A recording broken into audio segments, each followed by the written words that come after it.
for inviting me. I really admire her, and I admire her political acumen.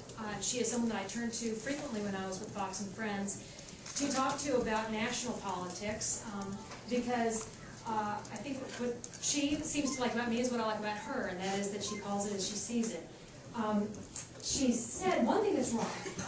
It's not a long one. My parents are Republicans. My grandfather was a labor organizer in Chicago, though. And it was because of that and what my mother experienced that she became a Republican. She was a county Republican. So any of you who are old enough to remember that, I'm not really, but she's talked about it enough that I remember it. The voting early and often regardless of whether you're alive or not. That's where she came from. But I was raised down in Texas. I was born in Chicago, but I don't acknowledge it. I was raised in Texas. And I am a Democrat. I have not left my party. And it's been difficult depending on what's going on in the world, what's going on in America. However, I am blessed because this is really unfamiliar turf to me.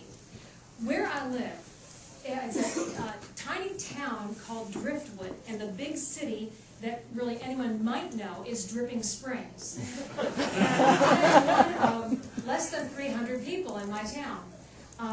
Jennifer was able to beckon me back to the East Coast because it really got me away from my chickens. And I've been raising chickens with my youngest daughter, who y'all may have seen running around here with big boner hair. And she's 6 years old now, but we have told the kids we want them paying for their cars, we want them paying for college, and so she is raising chickens and selling eggs. That's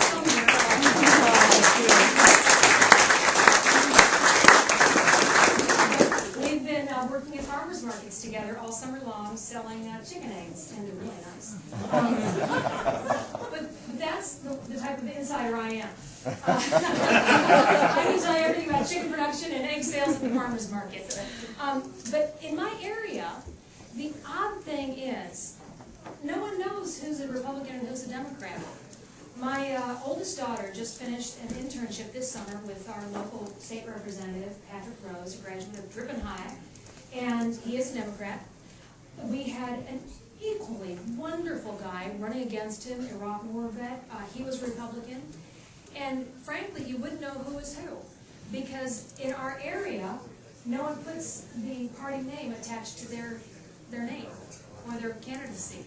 They run as independents for you. And so you look at a poster or anything else, and you wouldn't really know. You've got to vote on the person based on who you meet, who you see, and what they say. And it's not about the party. And it sounds so corny these days. It's about the people. And it's because of that even in what is now becoming, has only been a traditional area, but a traditionally Democratic area, Republicans are now starting to take over the area. And Patrick is still getting elected. I believe he first got elected at 24 while in law school. But it's because people are willing to cross over and vote for the person they think is going to best represent them.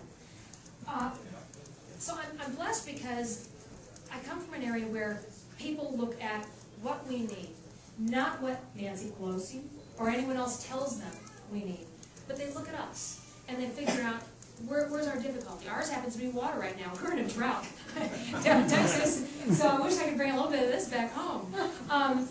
But that's kind of what made me, who I am. That and my parents. My folks believe that, just as clearly you do, that if there's a problem, you get involved at a grassroots level.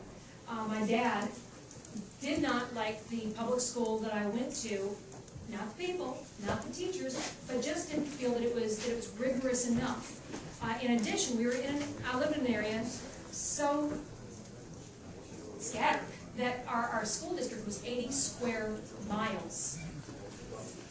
And my dad said, you just can't bring these kids in from such a far distance and expect them to be fully involved in a school, so he ran for school board.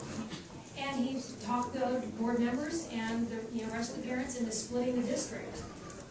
The other district that was created is now one of the biggest and one of the best in the entire state. He got the land donated for the school. I mean, he just went to town on this. We didn't have a library in our town. My mother and father organized it, started the first library.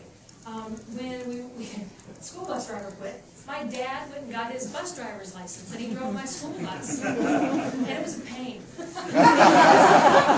Because he was an aeronautical engineer by training, he was a pilot, and he loved cloud formations, and he loved when he flew, he'd tell everybody, we're crossing over the whatever, and look off to the right side, one of those kind of pilots.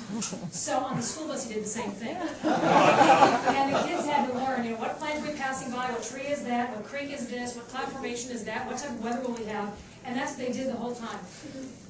And they didn't stop there. My mom and dad both went and got their substitute teaching licenses, and they came in and they filled in at my school as well. My dad teaching math, my mom teaching English. And folks, to this day, I was back down at a reunion, and folks to this day will say that my dad was the greatest teacher because he'd come to teach math. And for geometry, to teach angles and everything, he'd teach them how to build paper airplanes. And they thought that was the coolest thing. But that's who I am. That's where I come from. That's how I think the way I do. So when I hear about these things that are going on in Washington, I just get so mad, because perhaps it's that I'm just so simple, but I can't figure out what in the heck they're doing. I look at problems, and I look at things from a very practical perspective. I had to buy my first car with cash. It was $5,004.23. And I had to earn every single cent of that. And I'm sitting there, and the guy didn't believe me. I'm sitting there at the car dealership, so I got $5,004.23. So, well, you need this, you need air conditioning. I'm in Texas. I couldn't afford air conditioning. So look, I got $5,004.23. And finally, just exasperated, he said, okay. So I got one of those AM station only, no air conditioning, 105-degree heat in Texas, and there I was cruising around my Pontiac Sunbird. But I'd say the same thing to my kids. So somebody's out there, out there selling chicken eggs, and mucking up the chicken coop.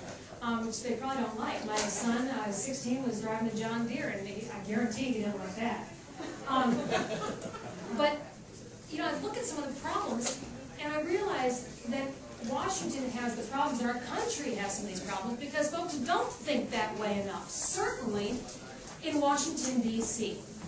And I was complaining to Jennifer, poor thing, she has to hear it a lot.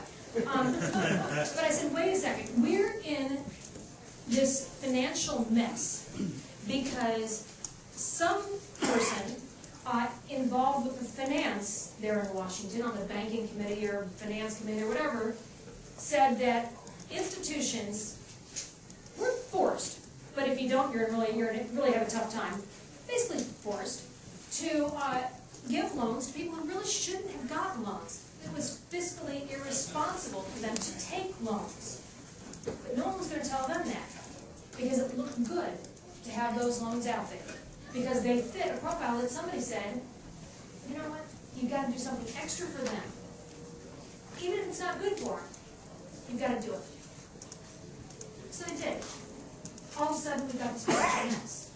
When that rainy day came, and no one had saved for it. Americans in general hadn't saved for it. But the folks who got hit the hardest were the people that some, I'm sure, well-meaning, well-intended person thought they were helping. But you don't help people by constantly boosting them. Sometimes you help them by letting them make it on their own. Give them tools. Have seminars, sure. But something for nothing? No. Something you shouldn't get because it's irresponsible? No. So then, Jennifer and I are talking about buying cars. Because $4,500 for, and I drive a clunker. My husband does. That's one car outside. My car is a clunker. $4,500 for a car with 125,000 miles on it. And I'm just telling you that the inside of it doesn't even have the fabric on the top. So that yellow foamy thing that they put in the fabric in the car, when you go too fast, because there's no AC, it doesn't work anymore, blows in your face.